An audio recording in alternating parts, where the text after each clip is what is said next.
عزیز دوستو السلام علیکم۔ سونے کا چمچہ کے عنوان سے ایک آرٹیکل آپ کی خدمت میں پیش ہے۔ دنیا میں جتنے طبقاتی تضادات پائے جاتے ہیں اس سے زیادہ معاشرتی طور پر کوئی عنصر نہیں پایا جاتا۔ میں نے جب سے ہوش سنبھالا ہے آپ یقین کریں میں نے ماضی کی جتنی کہانیاں اور داستانیں پڑھی ہیں وہ تمام کی تمام امیر اور غریب کے گرد گھومتی ہوئی پائی ہیں۔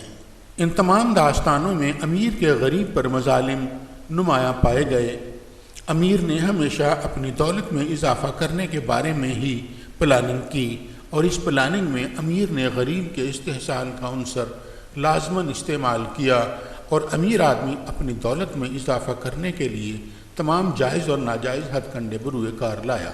میرے نالج کے مطابق یہ سلسلہ اسی وقت شروع ہو گیا تھا جب انسان نے اولین طور پر معاشرہ قائم کیا تھا۔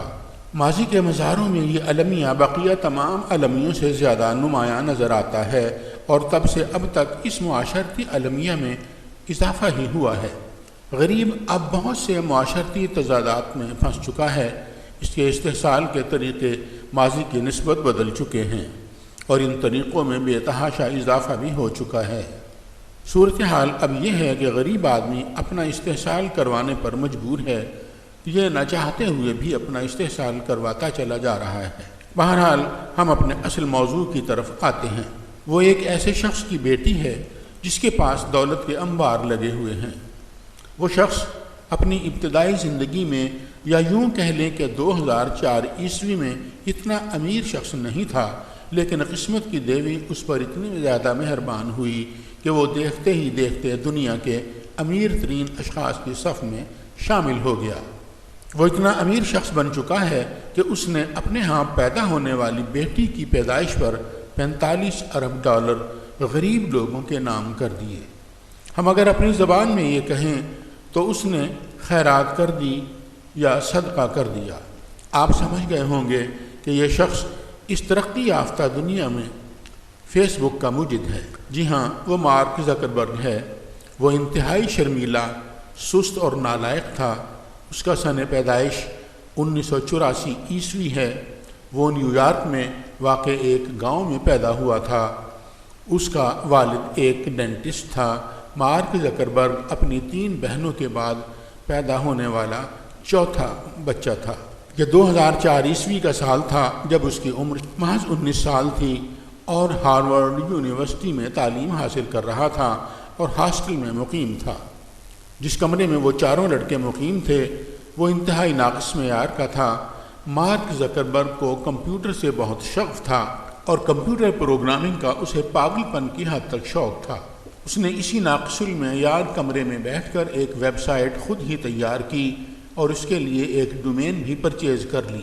جب وہ اپنے اس منصوبے میں کامیاب ہو گیا اور اس کی پروگرامنگ مکمل کر لی تو اس کا نام فیس بک رکھ دیا۔ اس ویب سائٹ کے بنانے کا اصل مقصد ہارورڈ یونیورسٹی کے اسٹوڈنٹس کے درمیان آن لائن رابطہ اور ہم آہنگی پیدا کرنا تھا۔ اسی نظریہ کے تحت مارک زکربرگ نے 4 فروری 2004 عیسوی کو یہ ویب سائٹ لانچ کر دی۔ اسے یہ معلوم نہیں تھا کہ ہارورڈ یونیورسٹی کے درمیان رابطہ کے لیے بنائی گئی یہ ویب سائٹ دنیا کو کتنا متاثر کرے گی اور اسے کہاں سے کہاں پہنچا دے گی۔ وقت نے ثابت کیا کہ اس ویب سائٹ نے کس قدر مقبولیت حاصل کی اور مارک زکربرگ کو واقعی کہاں سے کہاں پہنچا دیا۔ فیس بک کو ہارورڈ یونیورسٹی کے ابتدائی طور پر 650 اسٹوڈنٹس نے جوائن کیا، لیکن جب فیس بک کے بارے میں یونیورسٹی انتظامیہ کو پتہ چلا تو انہوں نے مارک زکربرگ پر ہیکنگ کا الزام عائد کر دیا۔ لیکن مارک زکربرگ اپنی دھن کا پکا تھا۔ اس وقت وہ صرف $1000 کا مالک تھا اور اسے مزید رقم کی ضرورت تھی۔ اس نے اپنے ایک دوست سے $1000 ادھار لیے اور یونیورسٹی کے سامنے ڈٹ گیا۔ اسے نوٹس بھی جاری کر دیا گیا تھا۔ انہی دنوں یونیورسٹی کے طلباء نے فیس بک جوائن کرنے میں اتنی مستعدی دکھائی کہ اس کی تعداد 6000 تک پہنچ گئی۔ 26 فروری تک اسٹینفورڈ یونیورسٹی کے طلباء نے بھی فیس بک جوائن کر لی اور اس میں ییل یونیورسٹی کے اسٹوڈنٹس بھی شامل ہو گئے۔ اس طرح فیس بک پر اسٹوڈنٹس کی تعداد 30,000 تک پہنچ گئی اور مارک زکربرگ نے اپنی ویب سائٹ کو کنٹرول اور مینیج کرنے کے لیے اپنی جیب خالی ہونے کے باوجود سٹاف بھی رکھ لیا۔ اس کام کے لیے مارک زکربرگ کو اپنے روم میٹ ڈسٹن کو 5% شیئر پر پارٹنر رکھنا پڑا۔ اس کے ساتھ ہی مارک نے فیس بک پر ایڈورٹائزنگ بھی شروع کر دی۔ تھوڑی سی آمدنی شروع ہو گئی۔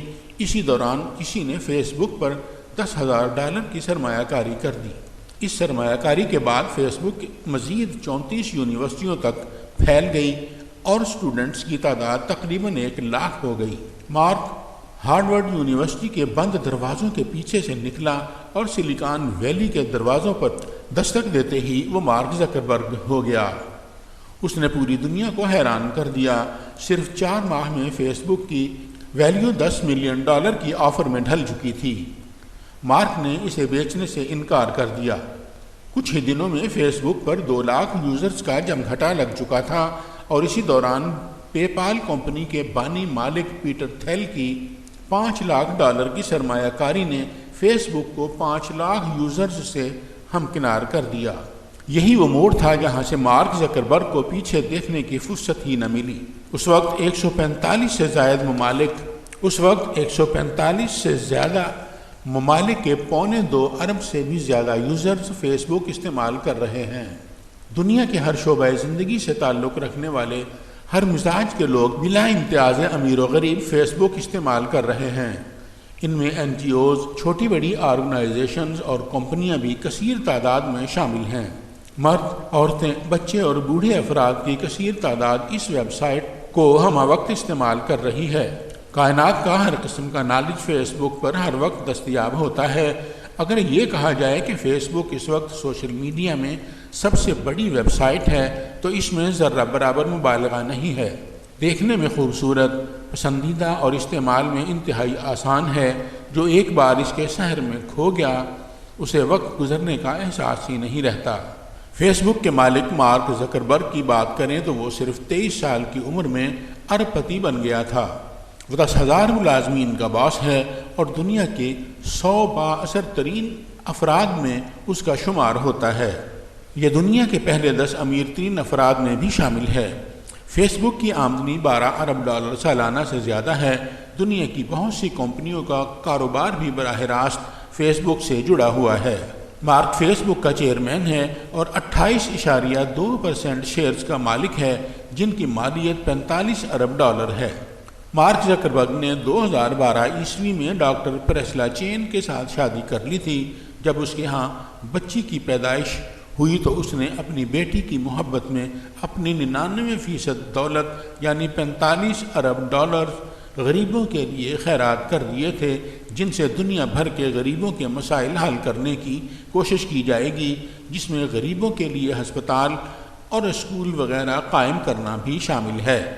وہ اپنی بیٹی کی پیدائش پر جتنا خوش تھا کہ اس نے اپنی بیٹی کو خط لکھ ڈالا جس میں اس نے بیان کیا کہ ہم دونوں میاں بیوی اپنے جذبات کو الفاظ میں بیان نہیں کر سکتے۔